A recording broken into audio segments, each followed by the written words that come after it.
नमस्कार दोस्तों। अभी तक हम बहुत सारे सेशन कर चुके हैं, लेकिन सीसीप जो 3.1 है, उसका हम आज नया स्टार्ट करने जा रहे हैं। ऑलरेडी हमने सीसीप 3.1 lockdown starting of the lockdown जब हुआ था, लॉकडाउन जब स्टार्ट हुआ था, उस टाइम पे हमने पूरा लाइन बाय लाइन एक-एक वर्ड के साथ डिस्कस किया था, लेकिन उसका रिकॉर्डिंग नहीं हुआ था।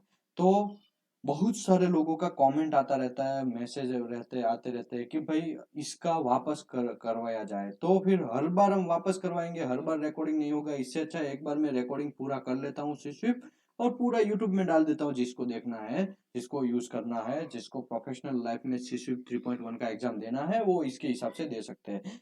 सिर्फ 3.1 लेटेस्ट अभी 2019 में लास्ट एग्जाम हुआ, उसमें 2019 के एंड में जो लास्ट एग्जाम हुआ है, वही बुक मेरे पास है। उसी बुक से हम आगे बढ़ेंगे।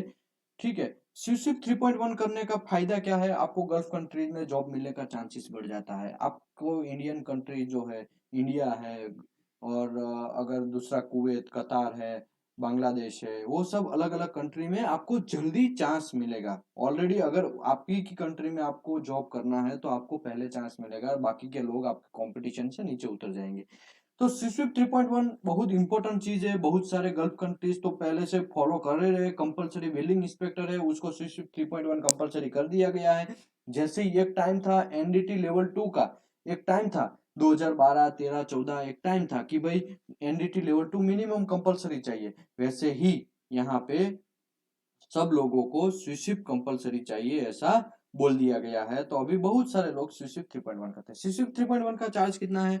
1,06,000 इंडियन मनी। 1,06,000 इंडियन मनी जो है, उतना उसका टीडब्ल्यूआई का फी है। टीडब्ल्यूआई कैम्ब्रिज से लिया जाता है। ओके। तो वो जो टीडब्ल्यूआई का फी 1,06,000 है, लेकिन इंस्टीट्यूट का फी 40,000 रहता है। 40, मतलब आप गिन लीजिए 1.5 लाख नियर होता है स्विसिप एग्जाम देने के लिए। तो अभी हम स्टार्ट करेंगे। सिर्फ एग्जाम में कितने पेपर होते हैं? तो कि 5 पेपर होते हैं। सिर्फ 3.1 जो है, उसमें 5 पेपर होते हैं। सबसे पहले जनरल, इसके बाद स्पेसिफिक, इसके बाद पाइप, इसके बाद प्लेट और मैक्रो। ठीक है। ये 5 पेपर जो है, उसमें से 3 प्रैक्टिकल है। ये मैक्रो, पाइप एंड प्लेट, उसको 3 अगर प्रैक्टिकल गनेंगे तो आप वो प्रैक्टिकल जैसा है। ठीक है। आपको पता होना चाहिए, उसके हिसाब से आंसर देना है। और 2 प्रैक्टिकल है, जनरल और स्पेसिफिक।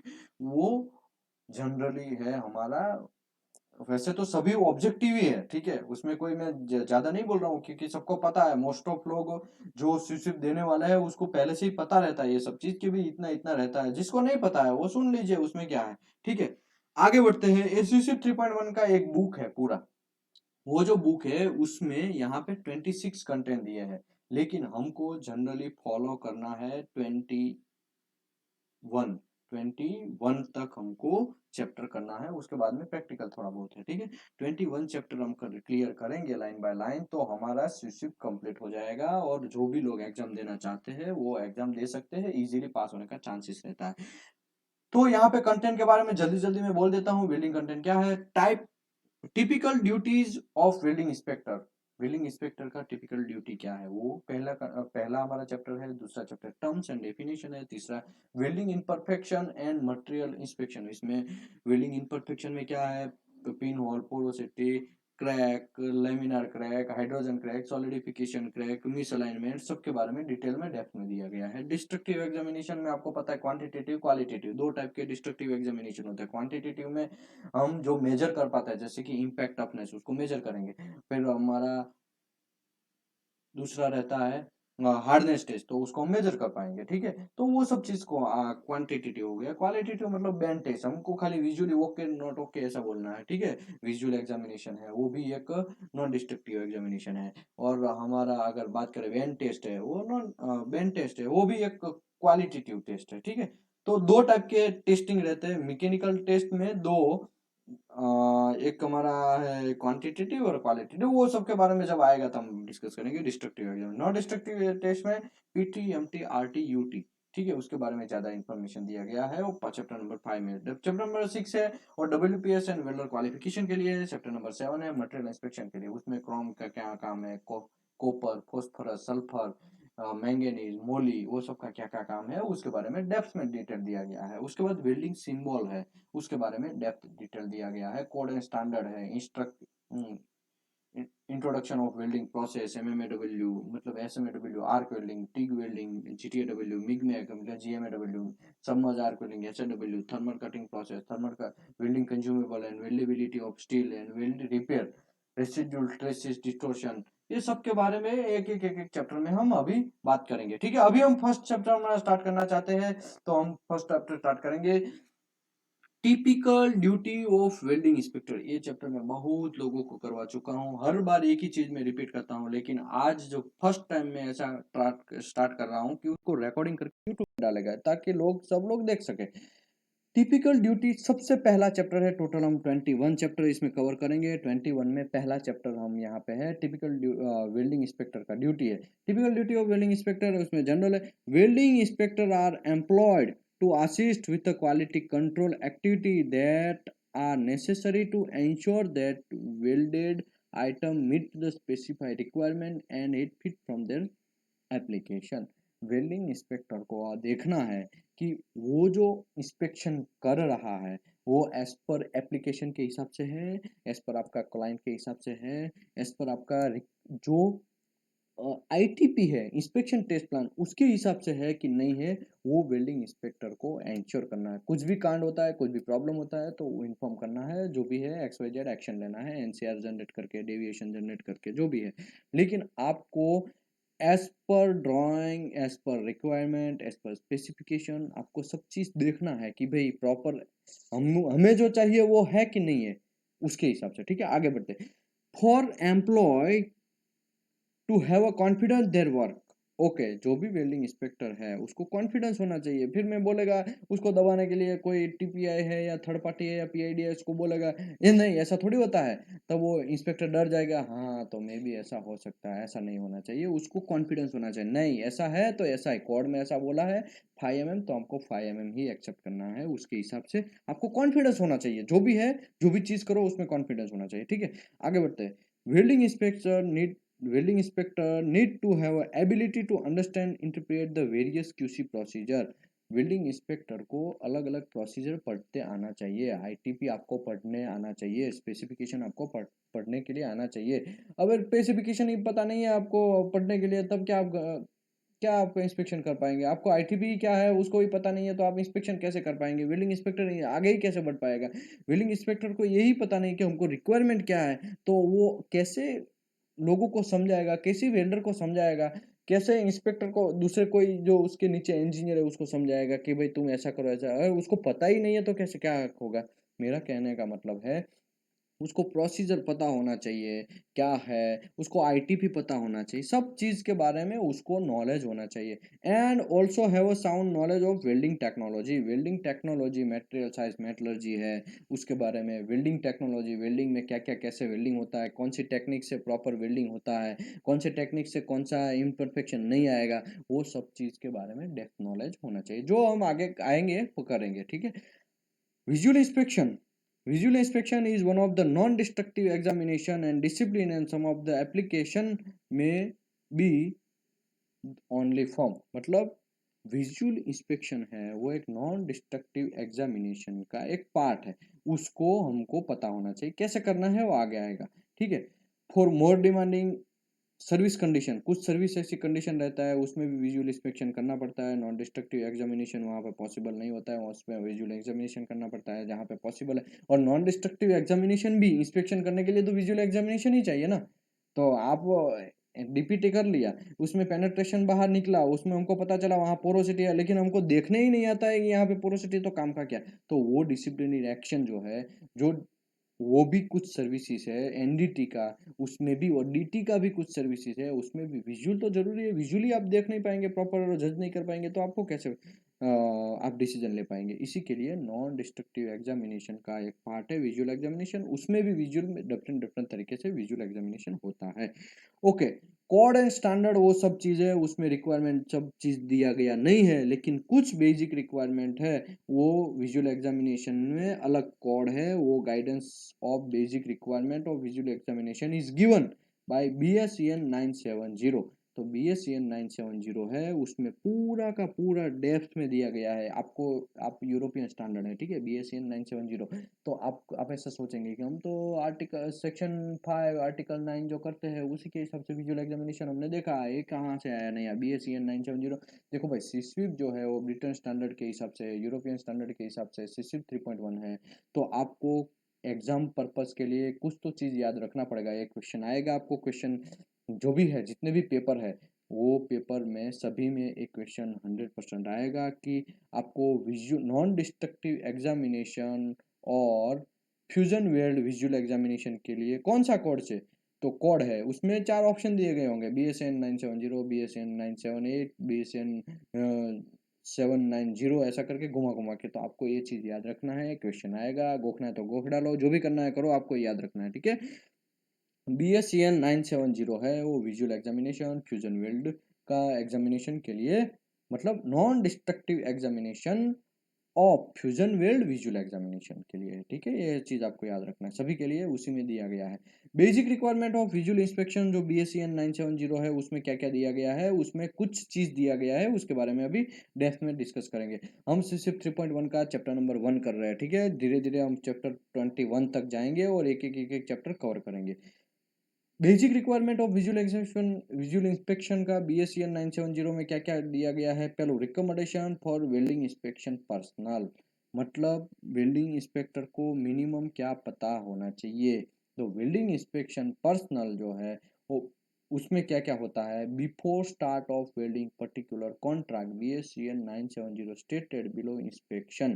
तो आपको क्या क्या पता होना चाहिए, ठीक है। BSEN क्या बोलता है, to be familiar the relevant standard. आप स्टैंडर्ड से अवेयर होने चाहिए। आपको स्टैंडर्ड नहीं पता है तो आप कैसे इंस्पेक्शन कर पाएंगे। तो BSEN बोलता है आपको स्टैंडर्ड पता होना चाहिए। Rules and specification for the fabrication work and to be undertaken, that is to be undertaken, मतलब कि आपको फेब्रिकेशन कैसे होता है वो पता होना चाहिए, आपको रूल्स पता होना चाहिए। तो दूसरी बात, आपने देखा होगा जो लोग सिर्फ एग्जामिनेशन दे चुके हैं उसको सब पता है कि भाई आपको सिर्फ तो एग्जाम देना है, उसको मिनिमम 3 ईयर का एक्सपीरियंस चाहिए, मिनिमम 3 ईयर का आपको, या 5 ईयर का ऐसा है अभी। तो उसके हिसाब से आपको एक्सपीरियंस सर्टिफिकेट भी TWI को सबमिट करना पड़ता है, ठीक है। तो एक्सपीरियंस वाला ही कर सकता है, फिर फ्रेशर नहीं कर सकता है। लेकिन ब्लैक में बहुत सारे मार्केट है ऐसे कि वो लोग करते हैं, ठीक है। तो वो एक डिफरेंट मैटर है, मुझे ऐसा बोलना नहीं चाहिए, लेकिन फ्रेशर लोग भी करना चाहे तो कुछ जुगाड़ करके कर सकते हैं। आगे बढ़ते हैं। Be inform about the welding procedure to be used. उसको वेल्डिंग प्रोसीजर इसमें कौन कौन सा यूज होना है चाहिए, कौन कौन सा यूज करना चाहिए, वो सब चीज़ पता होना चाहिए। वेल्डिंग इंस्पेक्शन जो सिर्फ एग्जामिनेशन दे रहा है उसको, to have a good vision, आंखों का क्वालिटी प्रॉपर होना चाहिए। एक दोनों आंखों से अंधा है तो वो कैसे दे पाएगा, वो विजुअल एग्जामिनेशन ही नहीं कर पाएगा तो सिर्फ 3.1 कैसे होगा। क्योंकि उसका फर्स्ट रिक्वायरमेंट है विजुअल एग्जामिनेशन का, आंखों का। आंखों से ही वो प्रॉपर तरीके से नहीं देख पाएगा तो वो इंस्पेक्शन कैसे करेगा। तो मेरा कहने का यहाँ पे मतलब ये है कि उसका विजुअल विजुअल जो है, विजन विजन प्रॉपर होना चाहिए, ठीक है। वो यहाँ पे तो ठीक है, यहाँ पे बोल दिया है कि in accordance with BSEN 473 standard के हिसाब से विजन होना चाहिए। लेकिन BSEN 473 में क्या दिया है, तो उसमें लिखा है J2 स्टैंडर्ड। J2 जो लेटर है, वो आप डॉक्टर के पास जाते होंगे, वो आपको सर्टिफिकेट दे देगा। मतलब अगर आप इंस्पेक्शन उसका करवाएंगे डॉक्टर के पास और एक आंखों से बंद करेंगे, दूर से आपको नंबरिंग विजुअल करने के लिए बोलेगा, फिर एक दूसरा आंख बंद करवाएंगे, दूसरा विजुअल करने, फिर कलर ब्लाइंडनेस चेक करने के लिए एक चार्ट आएगा, वो चार्ट से आपको इंस्पेक्शन करवाएगा। तो वो सब चीज़ें, वो विजन इंस्पेक्शन है आपका। तो वो विजन इंस्पेक्शन आपको होना चाहिए और हर 12 मंथ के अंदर वो रिन्यू करना है आपको, ठीक है। 12 मंथ के अंदर आपको वो इंस्पेक्शन करवा के क्लियर करना है, वो भी आपको सबमिट करना पड़ेगा सिर्फ एग्जामिनेशन जब दे रहे हैं तभी। और अगर रनिंग अप कंडीशन में है तब भी आपको देना पड़ता है, ठीक है। तो आपका आँख प्रॉपर होना चाहिए, आपको पता होना चाहिए, स्टैंडर्ड पता होना चाहिए, आपको रूल्स एंड स्पेसिफिकेशन फैब्रिकेशन के पता होना चाहिए, वो सब चीज़ आपको इन्फॉर्मेशन चाहिए। वेल्डिंग प्रोसेस कौन सा यूज़ करना है वो भी पता होना चाहिए। फिर कुछ स्टैंडर्ड जो है वो क्लाइंट भी दे सकता है। नेशनल स्टैंडर्ड जो है वो उसके हिसाब से या फिर क्लाइंट के हिसाब से भी आपको चलना है। तो मैं आपको एक चीज़ बोल देता हूँ, सबसे पहले आपको प्रायोरिटी क्लाइंट को फॉलो करना है। क्लाइंट जो बोलता है उसी के हिसाब से आपको काम करना है, ठीक है? उसके बाद में क्लाइंट कुछ कमेंट मारता है कि कोड के हिसाब से भी काम करो, उसका स्पेसिफिकेशन में कोड लिखा है, तब आप कोड के हिसाब से भी जा सकते हैं। लेकिन पहला प्रायोरिटी आपका क्लाइंट है, आपको क्लाइंट को ही फॉलो करना है। सबसे फर्स्ट प्रायोरिटी आपका क्लाइंट। ओके, आगे बढ़ते हैं। सीसीफ एग्जामिनेशन आप दे रहे हैं, तो सीसीफ एग्जामिनेशन में मैंने अभी बात किया कि BSEN 970 है, उसके बारे में पूरा डिटेल विजुअल एग्जामिनेशन के अंदर दिया गया है, तो वो आपको ये चीज़ याद रखना है। अभी दूसरा यहाँ पे है, मैं यहाँ पे ये basic requirement of visual examination का, उसमें हमने पहला कर लिया requirement of welding inspection personal. Welding को इंस्पेक्टर जो है उसको क्या क्या होना चाहिए विजुअल एग्जामिनेशन करने के लिए, उसका आंखों का टेस्ट प्रॉपर होना चाहिए, विजन एग्जामिनेशन हो जाए, स्टैंडर्ड समझते आना चाहिए, वो कौन सा प्रोसेस कहाँ भी यूज़ करना है वो सब चीज़ पता होना है, बेसिक नॉलेज पता होना चाहिए, कुछ एक्सपीरियंस होना चाहिए उसको। एज अ फ्रेशर काम नहीं चलेगा। आगे बढ़ते हैं। Recommendation about the condition suitable of visual examination. Recommendation about condition suitable for visual examination. Visual examination के लिए क्या क्या रिकमेंडेशन है उसके बारे में हम बात करेंगे अभी। Condition of visual visual inspection, तो उसका क्या क्या कंडीशन होता है। तो BSEN 970 है, वो क्या बोलता है कि आपको जब विजुअल इंस्पेक्शन करने जा रहे हैं तब आपका जो लाइट इंटेंसिटी है 350 लक्स होने चाहिए, और मिनिमम आपको 500 लक्स रहेगा तो वेल एंड गुड। अभी दूसरी बात, यहाँ पे स्टार किया है, देख रहे हैं आप, स्टार किया है, तो वो स्टार में क्या है, normal shop and office light होना चाहिए विजुअल एग्जामिनेशन। आप अंधेरे में कैसे इंस्पेक्शन करेंगे, आपको कुछ दिखेगा ही नहीं प्लेट में या पाइप में या जो भी जहाँ पे इंस्पेक्शन करने जा रहे हैं, तो आप इंस्पेक्शन ही कैसे करेंगे, आप डिसीजन कैसे ले पाएंगे। तब यहाँ पे लिखा normal shop and office light होना चाहिए, ठीक है, उसके हिसाब से आपको इंस्पेक्शन करना है। अगर वो भी नहीं है तो आपको 500 लक्स मिनिमम होना चाहिए। आगे बढ़ते हैं। ये सब चीज़ यहाँ पे ऐसा लिखा है, कभी कोई सोचेगा कि ऐसा कहाँ लिखा है, तो ये तो यूरोपियन स्टैंडर्ड है, इसके लिए सब, वरना हमने सेक्शन 9 ऑलरेडी हमने लाइन बाय लाइन फिनिश किया है।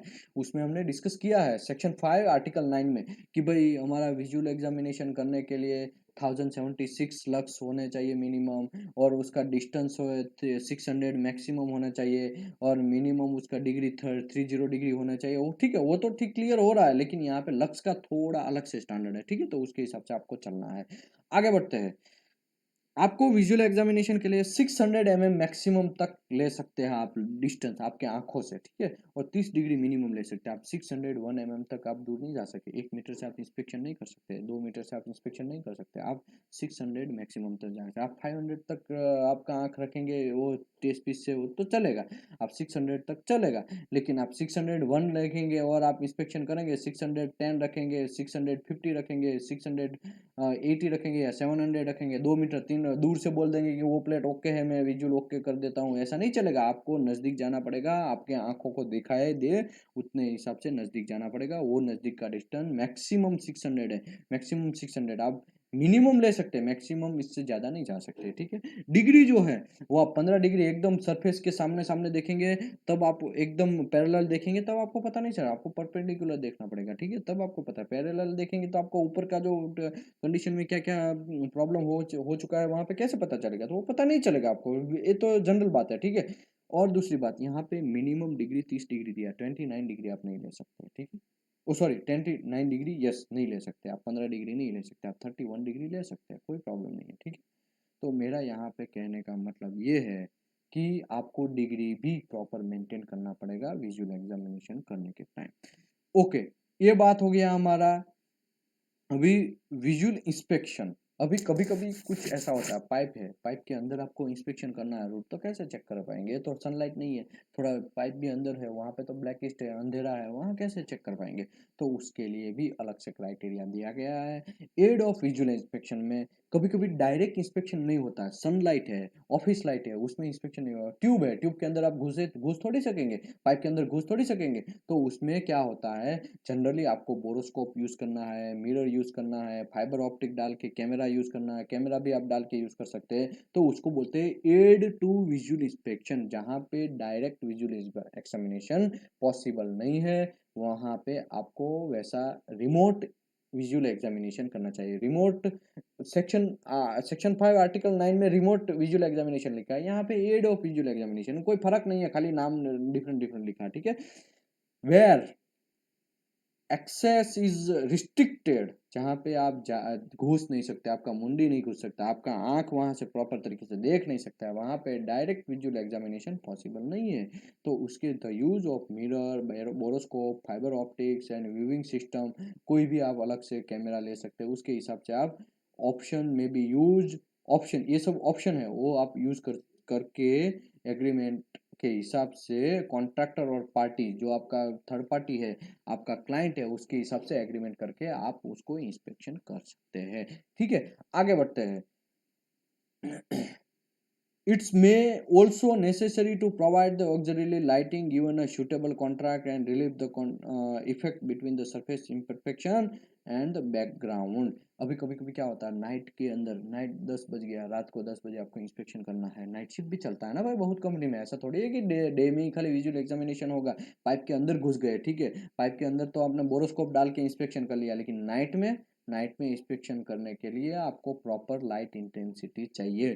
प्रॉपर लाइट इंटेंसिटी अभी मैंने ऊपर डिस्कस किया, 500 लक्स के हिसाब से आपको जाके, या फिर आपको ऑफिस लाइट या सन लाइट के बाद आप वो लाइट में आप इंस्पेक्शन कर सकते हैं। तो नाइट में तो आप ऐसा नहीं होता है, सनलाइट होता नहीं है, तब क्या कर सकते हैं, आप लैंप यूज कर सकते हैं, आप मोमबत्ती यूज कर सकते हैं, लेकिन कंडीशन यही है कि आपका जो लाइटिंग इंटेंसिटी है वो रिक्वायरमेंट के हिसाब से, आपके कॉन्ट्रैक्ट के हिसाब से, आपका क्लाइंट जो बोलता है उसके हिसाब से होना चाहिए। अगर क्लाइंट नहीं बोलता है तो आपको यहाँ पे कोड में जो लिखा है उसके हिसाब से आपको आगे बढ़ना है। अगर सेक्शन 9 की बात करें, सेक्शन 5 आर्टिकल 9 की बात करें, तो वहाँ पे 1076 लक्स है, वो कैसे मेजर करेंगे, लाइट इंटेंसीमीटर होता है, लाइट इंटेंसीमीटर इस वहाँ जहाँ पे इंस्पेक्शन करना है वहाँ पे उस रखेंगे, तब वो डिजिटल मीटर रहता है, मोबाइल जैसा ही रहता है, एंड्रॉयड मोबाइल फ़ोन है वैसा ही रहता है, उसमें ऊपर स्क्रीन आता है, उसमें दिखता है कि यहाँ पे लाइट इंटेंसिटी इतना है, 1000 लक्स है, 50 लक्स है, 500 लक्स है, जो भी है। अगर कम लक्स है तो आपको लाइट इंटेंसिटी 2-3 लैंप यूज़ करना है, अगर ज़्यादा है तो कोई प्रॉब्लम नहीं है, आपको अच्छी तरह से विजुअल इंस्पेक्शन कर सकते हैं। ग्लेयर नहीं पड़ना चाहिए आपको। कभी कभी क्या होता है, आईना होता है, आईना बगल में रहता है, तो आपके आंखों में ग्लेयर पड़ता है, तो आप आंखों से प्रॉपर तरीके से इंस्पेक्शन नहीं कर पाएंगे, ऐसा भी नहीं होना चाहिए। ठीक है, आगे बढ़ते हैं। Other item equipment and may be appropriate facility of viewing the examination, तो क्या क्या आप दूसरा आइटम भी यूज कर सकते हैं, वेल्डिंग गेज यूज कर सकते हैं, जो कि हमको बीवेल इंस्पेक्शन करने के लिए यूज होता है। जनरली इंडिया में मैं देखा है बहुत कम लोग वेल्ड गेज यूज करते हैं, बाकी जनरली हाथ में कुछ रखते भी नहीं है, चौक भी, इवन मार्कर भी कुछ कम लोग रहते हैं, ठीक है। तो मार्कर के हिसाब से भी सब चीज जो है उसके जो वेल्डिंग टूल्स है उसके हिसाब से आपको इंस्पेक्शन करना चाहिए। वेल्डिंग गेज है वो क्या करता है, बीवेल एंगल चेक करता है, वेल्ड प्रोफाइल चेक करता है, फिलेट साइज चेक करता है, मेजर अंडरकट का डेप्थ चेक करता है, तो आपके पास वेल्ड गेज होना चाहिए, ये कंपलसरी बात है। बहुत सारे में लोगों को देखा है, बहुत सारी इंडिया के कंपनी में मैं देखा है कि लोग इसको फॉलो नहीं करते हैं, जेब में वेल्ड गेज भी नहीं रहता है। गल्फ कंट्री में हम काम करते हैं तो हम लोग को क्या ठुकाई होता है, अगर हमारे जेब में वेल्ड गेज नहीं है, वेल्डिंग इंस्पेक्टर है, अगर आपके पास नहीं है, तो पुअरनेस करके एक एलबी हमारे ऊपर जनरेट हो जाता है, पता है। वहां पे बहुत सीरियसनेस है, और इंडिया में हमको सीरियसनेस जनरेट करना पड़ेगा। जो भी वेल्डिंग इंस्पेक्टर है, जो भी क्वालिटी इंस्पेक्टर है, उसके पास वेल्ड गेज होना चाहिए, जैसे ही वो शॉप के अंदर एंटर होता है तो उसके पास वेल्ड गेज होना चाहिए। ठीक है, आगे बढ़ते हैं। Dedicated weld gauge, linear misalignment, high-low gauge भी होना चाहिए। पाइपिंग इंस्पेक्शन कर रहे हैं तो हाइलो गेज नहीं है तो आपको कैसे पता चलेगा पाइपिंग अंदर से कितना मिसअलाइनमेंट है, कितना ऑफसेट है, वो कैसे पता चलेगा, तो वो आपको हाइलो गेज से पता चलेगा। वो एक चैप्टर इसका ऑलरेडी अलग अलग से है, हम लोग ऑलरेडी करेंगे, आगे आएंगे तो धीरे धीरे उसको करेंगे, ठीक है। तो हाइलो गेज से आपको मिसअलाइनमेंट पता चल जाता है, अंदर घुसाएंगे उसको खींचेंगे, वो एक अलग टेक्निक है, वो आएगा फिगर के साथ में समझाएगा। फिर स्ट्रेट एज मेजरिंग टैप भी आपके पास होना चाहिए। वहां पे वेल्डिंग इंस्पेक्टर को मैं इंडिया में जनरली देखा है, लोग फिटर को ढूंढते हैं, भाई फिटर है क्या वेल्डिंग, तुम्हारे पास मेजर टैप दे तो ऐसा नहीं होना चाहिए। वेल्डिंग इंस्पेक्टर के पास अपना खुद का टैप इश्यू होना चाहिए, खुद का स्टेप होने के बाद उसके पीछे कैलिब्रेशन स्टिकर होने चाहिए, ये सब चीज होने चाहिए, लेकिन यहाँ पे फॉलो नहीं होता है। हम लोगों को ये सब चीज इंप्रूव करना चाहिए। ओके, उसके बाद मैग्नीफाइंग लेंस, कभी कभी हम लोग या हम आपको पता है जो डायमंड जो लोग चेक करते हैं उसके पास मैग्नीफाइंग ग्लास होता है, पता है ना? वैसे ही हमारे पास एक बड़ा-सा मैग्नीफाइंग ग्लास होना चाहिए, जनरली बहुत सारे लोगों के पास नहीं होता है। लेकिन गल्फ कंट्रीज़ में आप काम करते हैं तो आपको जनरली आप वेल्डिंग इंस्पेक्टर जैसे ही अप्रूव हुए, आपका इंटरव्यू हुआ अरामको हो या जो भी XYZ थर्ड पार्टी हो या क्लाइंट हो, आपका इंटरव्यू होता है तो आपको पहले शॉप के अंदर एंट्री नहीं होता है। आपको सबसे पहले इंस्ट्रूमेंट दिया जाता है। कौन-कौन से? Welding gauge, high-low gauge, measure tape, magnifying glass और मैं आपका आईना, वो सब चीज ऑप्टिक्स, वो सब चीज दिया जाता है, मिरर, वो सब चीज दिया जाता है। और जनरली इंडिया में क्या होता है, मैं देखा है, बिल्डिंग इंस्पेक्टर हो, क्वालिटी इंस्पेक्टर हो, ओके ठीक है, वो थोड़ा देख लो तो, और वहां पे वो जाएगा, ए फिटर थोड़ा आ तो यार, थोड़ा मेजर टेप से मेजर कर तो कितना है, ये क्या है? फिटर का आप हेल्प ले सकते हैं लेकिन मेजर टेप भी उसका यूज करना वो तो गलत बात है। आपके पास आपका खुद का मेजर टेप, ये सब चीज इंस्ट्रूमेंट होना चाहिए, आपकी जेब में ही होना चाहिए, आपके जैकेट में, जो आपका सेफ्टी जैकेट है उसी में होना चाहिए, ठीक है। आगे बढ़ते हैं। BSEN 970, BS BSEN 970 has scheme for the range of the welding gas together of the detail what they can use and precision measurement that can be made। आपको प्रॉपर तरीके से, चौकस तरीके से आपको वो गेज को यूज करना है, प्रिसीजन तरीके से, ठीक है। और उसका कुछ कैलिब्रेशन भी होता है, तो कैलिब्रेशन के हिसाब से आप चेक कर सकते हैं। दूसरी बात, स्टेज व्हेन इंस्पेक्शन में बी रिक्वायर्ड, जब कुछ कौन से स्टेज में आपको इंस्पेक्शन करना है, तो यहाँ पे 3 स्टेज दिया गया है, before welding, during welding and after welding. तो बिफोर वेल्डिंग में क्या होता है, इंस्पेक्शन करना पड़ता है वेल्डिंग इंस्पेक्टर को। ड्यूरिंग वेल्डिंग क्या करना रहता है, आफ्टर वेल्डिंग वो जनरली आगे आएगा तो मैं समझाएगा, लेकिन यहाँ पे मैं आपको stage when inspection may be required, कौन कौन से स्टेज इंस्पेक्शन BSEN क्या होता है, stages that examination is normally performed on a weld to the as weld condition, weld condition में नॉर्मली हमको इंस्पेक्शन करना रहता है। This mean the visual inspection is finished minimum requirement, visual inspection का minimum जो रिक्वायरमेंट है उसके हिसाब से हमको चेक करना चाहिए। आगे बढ़ते हैं। अभी मैं आपको बोल रहा हूँ, फेब्रिकेशन जब होता है तब आपको एकदम क्लियर, बिफोर वेल्डिंग आपको इंस्पेक्शन करना है, ड्यूरिंग वेल्डिंग इंस्पेक्शन करना है, आफ्टर वेल्डिंग इंस्पेक्शन करना है। वो सबसे main responsibility of welding inspector का है, ठीक है। मेन रिस्पॉन्सिबिलिटी में मैं थोड़ा आगे थोड़ा जल्दी डिस्कस कर लेता हूँ, बाद में ये चैप्टर मुझे ज्यादा बोलना ना पड़े इसके लिए। Duty before welding, before welding आपको क्या करना है, बिफोर वेल्डिंग आपको करना है मटेरियल इंस्पेक्शन। सबसे पहले वेल्डिंग स्टार्ट नहीं हुआ है उस टाइम पे आपको material inspection, this is the main duty of welding inspector. Material में क्या चेक करना है, आपको एज पर ड्राइंग के हिसाब से मटेरियल है कि नहीं है, एज पर WPS के हिसाब से मटेरियल वो है कि नहीं है, वो आपको चेक करना है। कभी कभी मैंने देखा है अलॉय स्टील में कार्बन स्टील का WPS आप यूज कर देंगे, तो ये सब चीज नहीं चलेगा। इंडिया में तो ऐसा बहुत सारी चीज जगह पे होता है, लेकिन गल्फ कंट्रीज में ऐसा नहीं होता है, ठीक है। वहां पे एकदम क्लियर से ध्यान रख के वेल्डिंग इंस्पेक्टर चेक करता है कि भाई ड्राइंग के हिसाब से मटेरियल है कि नहीं। और यहाँ पे क्या होता है, फिटर को बुलाएगा, भाई तुमने बराबर चेक किया है ना, तुम बराबर मटेरियल है ना, ओके तुम वेल्डिंग मारो, स्टार्ट करो, बस ऐसी बात। वो मटेरियल इंस्पेक्शन क्या हो गया, नहीं, ऐसा नहीं होना चाहिए। जनरली हमको ड्राइंग के हिसाब से वेरीफाई करना रहेगा, और वेरीफाई करके ही हमको आगे बढ़ना पड़ेगा। Identification and can be trace to trace certificate, okay. Material inspection check करने के टाइम आपको मटेरियल ट्रेसेबिलिटी भी चेक करना है। कभी कभी कवर थिकनेस ज़्यादा है तो स्टैंपिंग चेक करके अभी आप चेक कर सकते हैं, फ्लैंज के ऊपर स्टैंपिंग रहता है, वो स्टैंपिंग के हिसाब से, ड्राइंग के हिसाब से मेजर मतलब चेक करके वेरीफाई करके आप आगे बढ़ सकते हैं, ठीक है। कभी कभी थिकनेस कम रहता है तो उसमें आपको ट्रेसेबिलिटी का सर्टिफिकेट भी देखना पड़ता है, ज़्यादा में भी सर्टिफिकेट देखना पड़ता है, लेकिन कम में रहता है। ज़्यादातर जनरली लोग कम थिकनेस है जहाँ पे स्टैंपिंग का प्रॉब्लम होता है वहाँ पे मिस्टेक ज़्यादा करते हैं, तो वहाँ पे आपको सर्टिफिकेट देख के आपको क्लियर करना चाहिए। Suitable condition, suitable condition free from damage and contamination भी नहीं हो गया है, वो भी आपको इंस्पेक्शन करना चाहिए, ठीक है। तो कभी कभी क्या होता है, स्टेनलेस स्टील आपने ऑर्डर दिया, स्टेनलेस स्टील रस्टिंग हो गया, तो रस्टिंग होने के बाद आपको प्रॉब्लम है, तो आप वो free from damage and contamination होना चाहिए, ठीक है। उसके बाद में आप आगे बढ़ाएगा WPS के बारे में। WPS जो है वो भी आपको इंस्पेक्शन प्रॉपर तरीके से करना है। WPS कैसे इंस्पेक्शन करना है, have been approved and available with welder and inspector. WPS generally मैं आपको ये चीज एक्सपीरियंस बोल रहा हूँ, गल्फ कंट्रीज में क्या होता है, जो वेल्डर रहता है उसके पास कंपलसरी WPS होता ही है। और वेल्डिंग इंस्पेक्टर जो है उसके पास भी WPS होता है। लेकिन इंडिया में क्या होता है, वेल्डर को तो पता ही नहीं होता है WPS क्या है, और वेल्डिंग इंस्पेक्टर को बहुत पुरानी फाइल में ढूंढना पड़ेगा। जब हम बोलेंगे कि भाई WPS लेके आए एज ए TPI आप इंस्पेक्शन करने जाएंगे, तब तो वो आधे घंटे घंटे तो ढूंढने में लगाता है। तो वो सब चीज़ गलत है। गल्फ कंट्रीज में मैं क्लियर बोलता हूँ, वेल्डर के पास ही WPS होता है और वेल्डिंग इंस्पेक्टर के पास ही WPS होगा। अगर ऑन जॉब पे बिल्डिंग इंस्पेक्टर विदाउट WPS गया और कोई क्लाइंट आया, थर्ड पार्टी आया, PID आया, आराम को PID आया, तो वो मांगेगा भी WPS दिखा। अगर आपके पास नहीं है WPS तो आपके ऊपर एक्शन लेगा, तुरंत एक्शन लेगा, थोड़ा भी देर नहीं करेगा। और इंडिया में ऐसा नहीं होता है, यहाँ पे बहुत बड़ा प्रॉब्लम है। वहाँ पे यहाँ पे तो वेल्डर को ही पता नहीं है कि भाई कौन सा WPS यूज करना चाहिए। ठीक है, तो वेल्डिंग इंस्पेक्टर को भी कभी कभी पता नहीं होता है WPS क्या है, उसमें लिमिट क्या होता है, WPS कौन सी में कौन सा WPS यूज करना है। तो ये सब चीज हमको अवेयरनेस लाना पड़ेगा। कोड क्लियर बोलता है, मैंने सेक्शन 9 करवाया था पूरा लाइन बाय लाइन, यूट्यूब में जाके आप सर्च कर सकते हैं, उसमें मैं क्लियर समझाया था कि वेल्डर के पास WPS कंपलसरी होना चाहिए, इंस्पेक्टर के पास WPS होना चाहिए।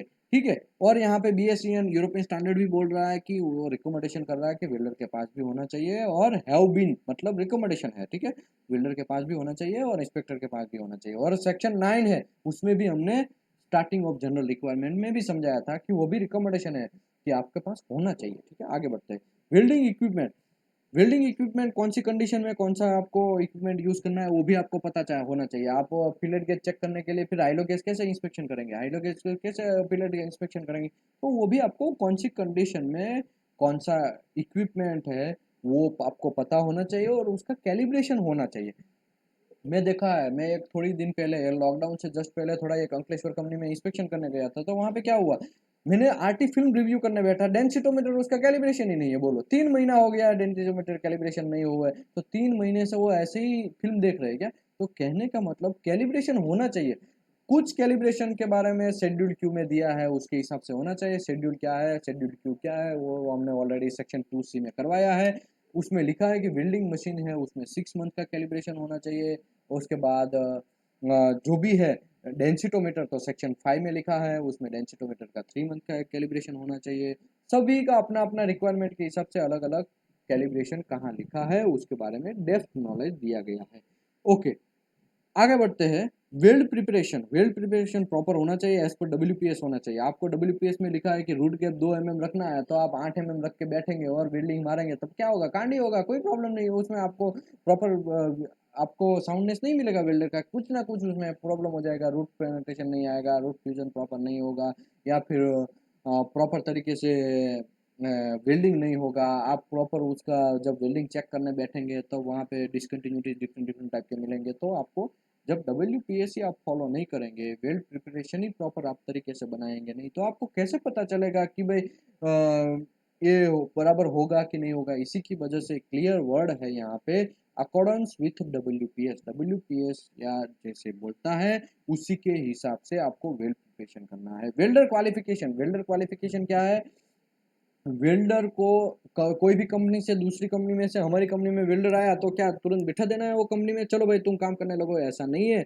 वेल्डर को क्वालिफिकेशन करना पड़ेगा। वेल्डर को क्वालिफिकेशन सेक्शन 9 में हमने समझाया था कि भाई आर्टिकल 3 के हिसाब से, सेक्शन 9 आर्टिकल 3 के हिसाब से हमको वेल्डर का क्वालिफिकेशन करना है। उसमें पोजीशन रहता है, डिफरेंट डिफरेंट एसेंशियल वेरिएबल है, पाइप डाया एसेंशियल वेरिएबल है फॉर वेल्डर के लिए, और थिकनेस वेल्डर थिकनेस है, और बेकिंग डिल्यूशन ऑफ बेकिंग, सब चीज़ का वेल्डर का एक स्किल चेक किया जाता है। अगर आप GTAW वेल्डर को SMAW में डाल देंगे और वो वेल्डिंग मारेगा तो कैसा वेल्डिंग मारेगा, पुअर क्वालिटी आएगा, जॉब फट जाएगा, बहुत सारे लोगों का जान जा सकता है।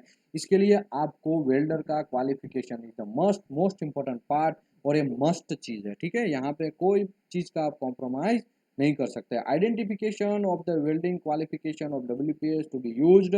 ओके, वेल्डर को क्वालिफाई करने के लिए आपको जो क्वालिफाइड WPS है उसी का यूज करना है, और all welder qualified certified and validate, मतलब वेल्डर को क्वालिफाई करने के टाइम आपको उसका एक्सपायरी डेट भी डिसाइड करना है कि भाई कितने तक मार सकता है। जनरल बहुत सारे कोड 6 मंथ का बोलते हैं, कभी कभी 3 मंथ का कोई बोलता है, लेकिन हमने सेक्शन 9 किया था उसमें क्लियर लिखा था 6 मंथ के अंदर उसका कोई भी RT या UT रिपोर्ट होने चाहिए, उसका कंटिन्यूटी प्रेजेंट करना है। अगर कंटिन्यूटी प्रेजेंट नहीं किया है तब वो वेल्डर को रिवॉक कर देना चाहिए और वापस उसको रिक्वालिफाई करना चाहिए, ठीक है।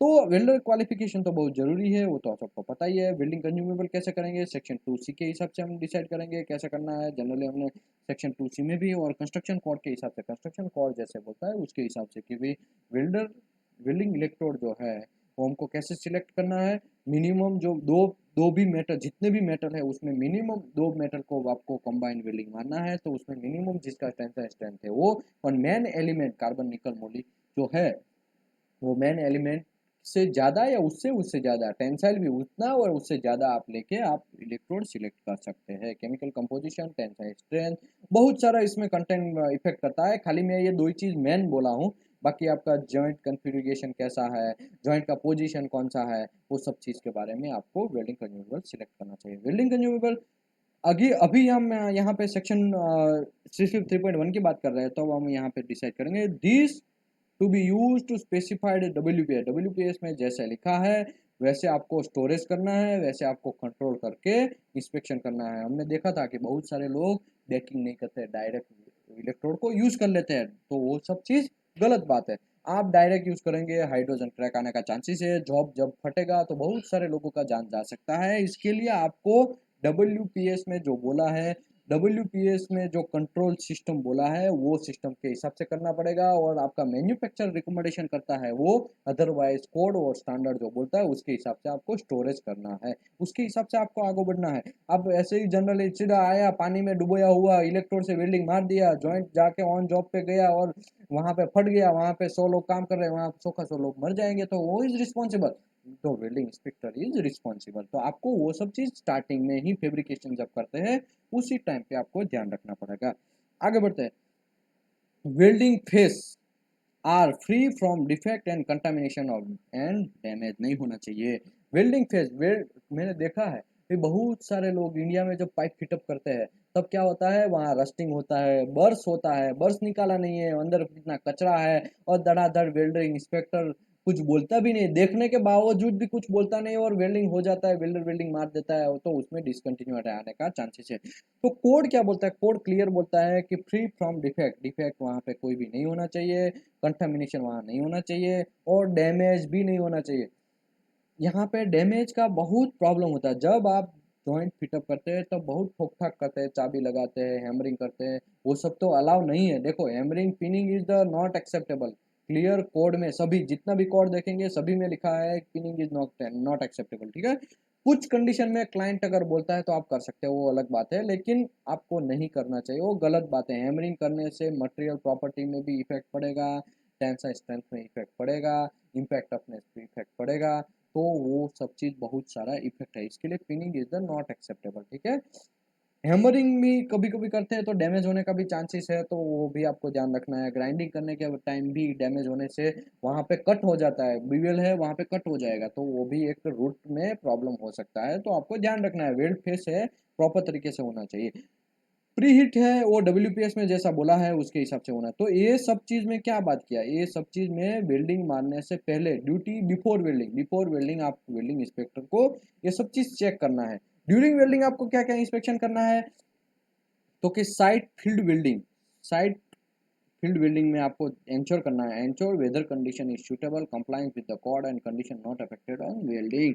तो वेदर कंडीशन चेक करना है। कभी कभी आपने देखा होगा कि कभी कभी बारिश होता है वहां पे वेल्डिंग बंद कर देते हैं, तो क्यों, उसका रीजन है ह्यूमिडिटी, कुछ कुछ चीज से 70% से अगर कम ह्यूमिडिटी हो जाता है तो बहुत सारी कंपनियां उसको बंद करवा देती है। मैंने ये भी देखा है कि बारिश की कंडीशन में भी, मैं नाम नहीं देना चाहता है, मैंने इंस्पेक्शन भी ऐसे किया है कि during welding, sorry during rain, बारिश चालू है और वेल्डिंग टैकिंग मारा, सर टैकिंग मारने में क्या प्रॉब्लम है, बाद में निकल जाएगा, टोटली गलत है, ऐसा करना नहीं चाहिए। बारिश के टाइम पे आपको वेल्डिंग नहीं करना चाहिए, ह्यूमिडिटी ज़्यादा है तो वेल्डिंग नहीं करना चाहिए। हाँ अगर आपने एनक्लोज किया है, ऊपर से बारिश ना गिरे अंदर आपके शॉप के अंदर, तब ठीक है, तब आप कर सकते हैं, लेकिन उस टाइम पे भी आपको ह्यूमिडिटी चेक करना है, उसके हिसाब से आपको बढ़ना है, प्री हीटिंग करके आपको आगे बढ़ना है। लेकिन आपको वेदर कंडीशन देखना कंपलसरी है, कभी कभी ज़्यादा कोल्ड टेम्परेचर है। रशियन कंपनी में आप काम करेंगे, रशिया में जब जाएंगे तो रशिया में तो माइनस टेम्परेचर पे होता है, 10 डिग्री जीरो बर्फ रह जाता है, पानी जो है वो भी आइस कंडीशन में हो जाता है। तो उस टाइम पे आपको वेदर कंडीशन देख के उसके हिसाब से आपको आगे बढ़ना पड़ेगा। प्री हीटिंग क्या करना है, वेल्डिंग पे क्या सा इफेक्ट आएगा, वो सब चीज़ के बारे में आपको देख के वेल्डिंग स्टार्ट करना पड़ेगा। ड्यूटी ड्यूरिंग वेल्डिंग, ये सब चीज़ हम ड्यूरिंग वेल्डिंग की बात कर रहे हैं, ठीक है। वेल्डिंग प्रोसेस, कौन सा प्रोसेस मानना है जी। अगर S M A sorry W में लिखा है S M A W only, जना दबा दब आप एस एम ए डब्ल्यू भी मार देंगे, उसके ऊपर एफ सी बी डब्ल्यू में मार देंगे, तो टोटली गलत है, ऐसा नहीं करना चाहिए, आपको एनसी पड़ सकता है, ठीक है। वेल्डिंग प्रोसीजर है और अकॉर्डेंस विद डब्ल्यूपीएस के हिसाब से होना चाहिए। प्री हीट है वो डब्ल्यूपीएस में जितना लिखा है उसके हिसाब से मिनिमम प्री हीटिंग करना चाहिए। इंटर पास हो, मैक्सिमम इंटर पास रहता है। Pre heating all time minimum रहता है, inter pass all time maximum रहता है, ठीक है। सेक्शन 9 जो इसने नहीं किया है वो आप लास्ट वाला वीडियो देखेंगे तो आपको ज़्यादा डेप्थ में पता चलेगा ये सब चीज़ क्या है। इंटर पास टेम्परेचर मतलब कैसा टेम्परेचर, एक वेल्डिंग आप मार रहे हैं ड्यूरिंग कंडीशन में मेटल है वो गर्म हो जाता है। जब मेटल ही गर्म हो जाता है तो कितने तक गर्म तक चलेगा, कितना गर्म रहेगा तब तक वेल्डिंग मार सकेंगे, उसको बोलते हैं इंटर पास टेम्परेचर। उस टाइम पे आपको थर्मोमीटर से चेक करना है या थर्मोकपल से चेक करना है या फिर पायरोमीटर से चेक करना है कि भाई टेम्परेचर कितना है। डब्ल्यूपीएस में लिखा है 315 इंटर पास, तब आप 316 नहीं जा सकते, 318 नहीं जा सकते, 315 से आपको नीचे ही रखना है। मतलब मेरा कहने का मतलब ये है डब्ल्यूपीएस में जो लिखा है उसी के हिसाब से आपको इंटरपास रखना पड़ेगा। उसके हिसाब से नहीं रखेंगे तो बहुत बड़ा प्रॉब्लम हो जाएगा, मटेरियल हार्ड बन जाएगा, इफेक्ट प्रॉपर्टी पे इफेक्ट आएगा, ठीक है। आगे बढ़ते हैं। Welding consumable, welding consumable as per WPS में जैसा बोला है उसी के हिसाब से आपको सिलेक्ट करना है। डब्ल्यूपीएस में लिखा है 7018 वाले, यहाँ पे मार रहे हैं 7018-1, 8018-2। अरे सर हाइट ग्रेड है ना, चलेगा, क्या प्रॉब्लम है, सब प्रॉब्लम है। डब्ल्यूपीएस में लिखा है वही डालना है, ठीक है। आप अपना घर का कोई रूल्स नहीं डाल सकते इसमें, घर का नियम नहीं ले सकते। कल का आप ऐसा करेंगे ये रोड मेरे पास बच गया है तो मैं उसको यूज़ कर लूँ, 6018 यूज़ कर लूँ 7018 की जगह, तो वो सब चीज़ नहीं चलेगा। आपको डब्ल्यूपीएस जो बोला है वही आपको कंज्यूमेबल यूज़ करना पड़ेगा।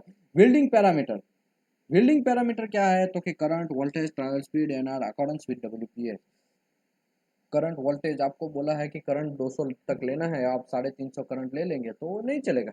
आपको थोड़ा वेरिएशन, ठीक है, ये तो नॉन एसेंशियल वेरिएबल है, लेकिन डब्ल्यूपीएस में वो मेंशन करना चाहिए कि भाई मैक्सिमम यहाँ तक जाओगे तो चलेगा, ऐसा करके।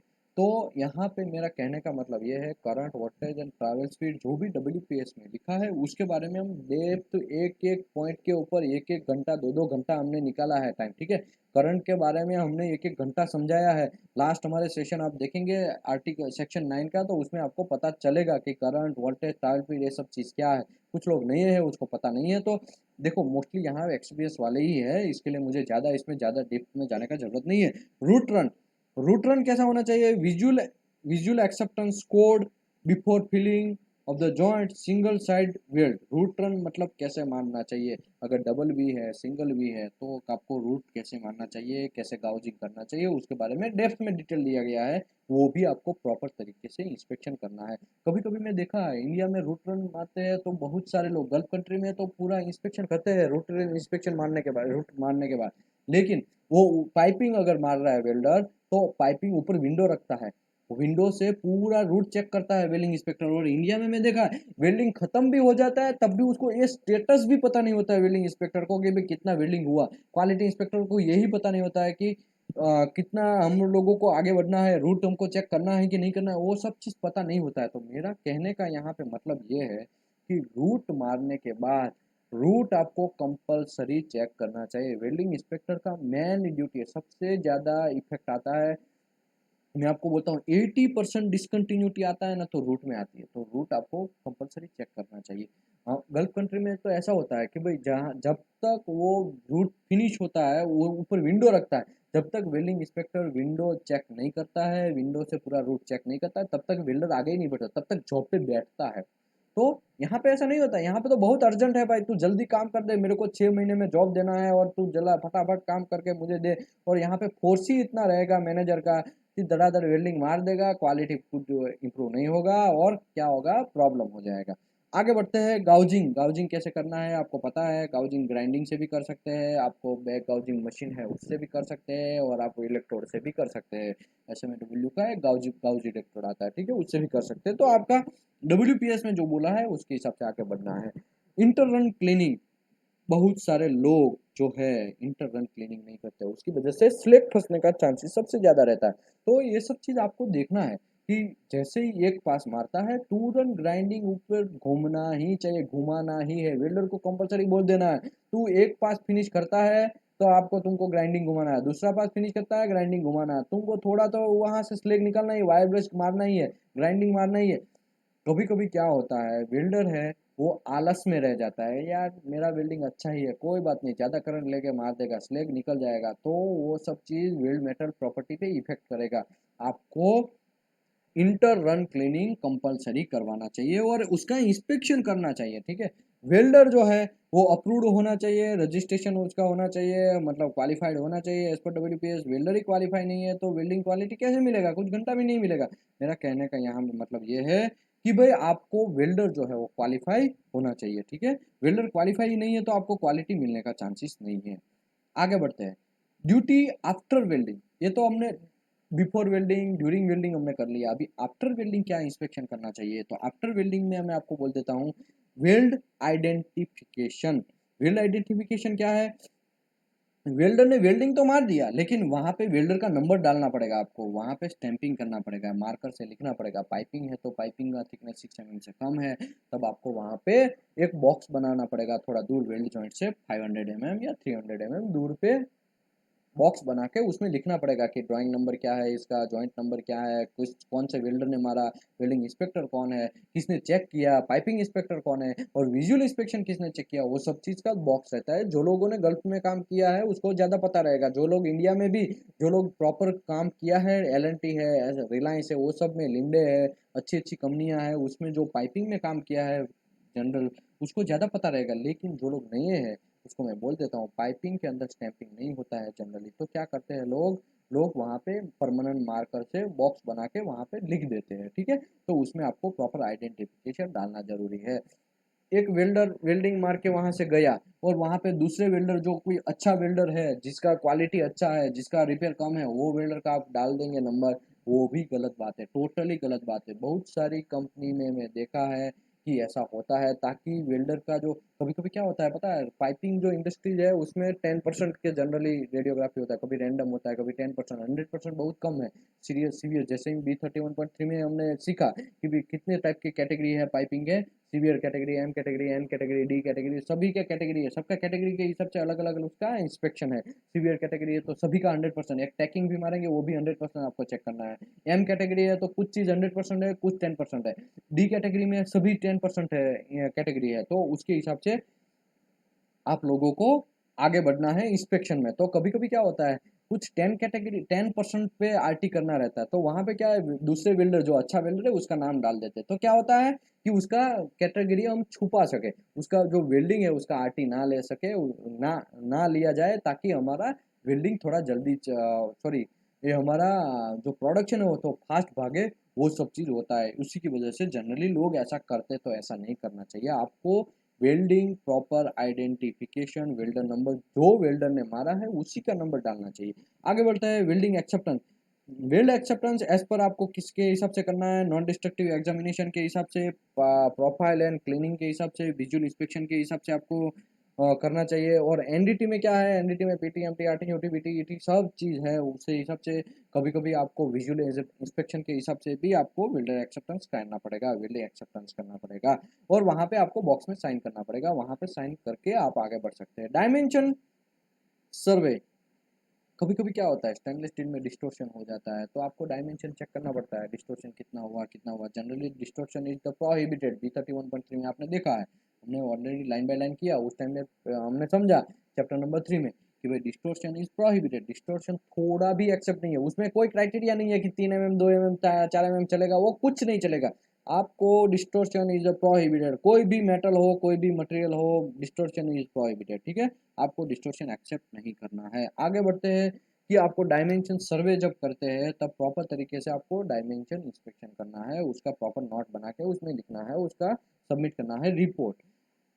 ड्राइंग, ड्राइंग के हिसाब से प्रॉपर काम हुआ है कि नहीं हुआ है, ड्राइंग के हिसाब से अलाइनमेंट प्रॉपर, दूसरी 90 डिग्री में जाना था और 60 डिग्री में चला गया, तो ऐसा भी बहुत सारी चीज़, बहुत सारी इंडस्ट्री में, पाइपिंग इंडस्ट्री में ऐसा होता है कि भाई हम लोग जो ओरिएंटेशन जो ड्राइंग में दिया है वैसा नहीं रहता है, कभी कभी ऐसा मिस्टेक हो जाता है, तो अब आपको ये सब चीज़ देखना है कि प्रॉपर तरीके से आपका इंक्लाइन एंगल है तो इंक्लाइन एंगल के हिसाब से पाइपिंग जा रहा है, कुछ ओरिएंटेशन 0 डिग्री पे है और 90 डिग्री पे आप फिटअप कर देंगे तो वो गलत बात है।